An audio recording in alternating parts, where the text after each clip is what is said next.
আসসালামু আলাইকুম। সবাই কেমন আছেন? আশা করছি আল্লাহর অশেষ রহমতে ভালো আছেন। আমরা আলহামদুলিল্লাহ ভালো আছি। সিম্পল লাইফ উইথ বুলবুলি চ্যানেলে আপনাদের সবাইকে স্বাগতম জানাচ্ছি। তো আজকের ব্লগটা আমি সকাল থেকে স্টার্ট করলাম। সকালবেলা আমি নাস্তা করে আমার জন্য একটু চা বানিয়ে নিয়েছিলাম। তো হ্যাঁ, বিকালের দিকে আবার আমার ডাক্তারের চেম্বারে যাবার কথা, চোখের ডাক্তার। তো আমরা সেখানেই যাচ্ছিলাম। ডাক্তার চোখের পরীক্ষা করে তেমন বলেছিল যে তেমন সমস্যা নেই, শুধু একটু দুটো ড্রপ দিয়েছিল। আহ, যারা যারা আমার চ্যানেলটাকে সাবস্ক্রাইব করেছেন তাদেরকে তো অসংখ্য ধন্যবাদ, আর যারা যারা আমার চ্যানেলটাকে দেখছেন কিন্তু এখনো সাবস্ক্রাইব করেননি তাদের অনুরোধ রইলো, অবশ্যই আমার চ্যানেলটাকে যদি ঘুরে এসে যদি ভালো লাগে আহ আমার চ্যানেলটাকে সাবস্ক্রাইব করবেন, লাইক কমেন্ট শেয়ার করবেন। তো আপনাদের আসলে একটা লাইক আমাকে নতুন একটা ভিডিও তৈরি করতে, নতুন ব্লগ বানাতে, তৈরি করতে সাহায্য করে। কারণ মানুষের অনুপ্রেরণা সবকিছু। মানুষ যদি একটা কাজে উৎসাহ যোগায় তাহলে যে কোনো ভালো মন্দ কাজ সেই কাজে মানুষটা উৎসাহ পায়। তো আমি ডাক্তারের কাছ থেকে এসে আবার আমি আমার মেয়েটার জন্য রিং চিপস নিয়ে এসেছিলাম। তো ও হাতের আঙ্গুলে ভরিয়ে খাচ্ছিল, তো আমি একটু ভিডিও করলাম। আমরা কিভাবে ছোটবেলায় রিং চিপস খেতাম। আমি আসলে ছোটবেলার কথা মনে পড়ে গেল, তাই একটু ভিডিও করে নিলাম। তো এটা সকালবেলা, পরের দিন সকালবেলা আমি তাড়াহুড়ো করছিলাম। টমেটো আমার বাসায় ছিল, এইগুলো আমি প্যাকেট করে খবরের কাগজ কাগজ দিয়ে ভালো করে পেঁচিয়ে রেখে যাচ্ছিলাম, এবং আমি আহ আহ, কিছু সবজি কেটে যাচ্ছিলাম তো আমার হাজবেন্ডের জন্য। তো আমরা একটু আসলে আমাদের একটা জায়গায় যাওয়ার প্রোগ্রাম আছে, এজন্য। তো হঠাৎ করে এটা নেওয়া হয়েছে, ডিসিশন নেওয়া হয়েছিল।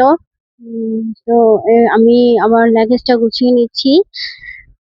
তো আমার বাচ্চাদের লাগেজটাও গুছানো হয়ে গেছিল। এক এক করে আমি তাড়াহুড়ো করছিলাম, যেহেতু যেদিন যাব সেদিনই আমাদের টিকিট খবরটা আসে। তো তখনই ডিসিশন নিয়েছিলাম।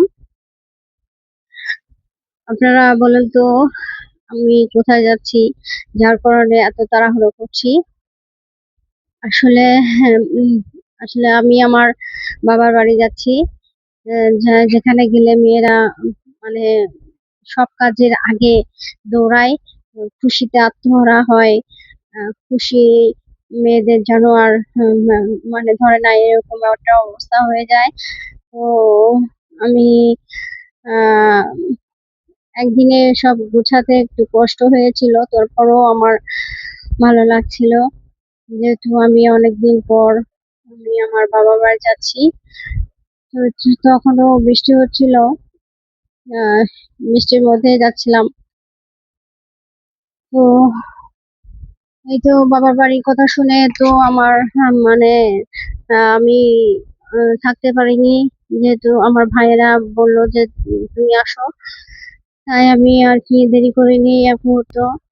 আহ, আসলে সবকিছু চিন্তা ভাবনা করতে হয়, বাচ্চাদের স্কুল ছিল, কোচিং ছিল, তারপরও একটা অনুষ্ঠান যেহেতু সামনে, তাই একটু স্যাক্রিফাইস তো করতে হবে ওদের।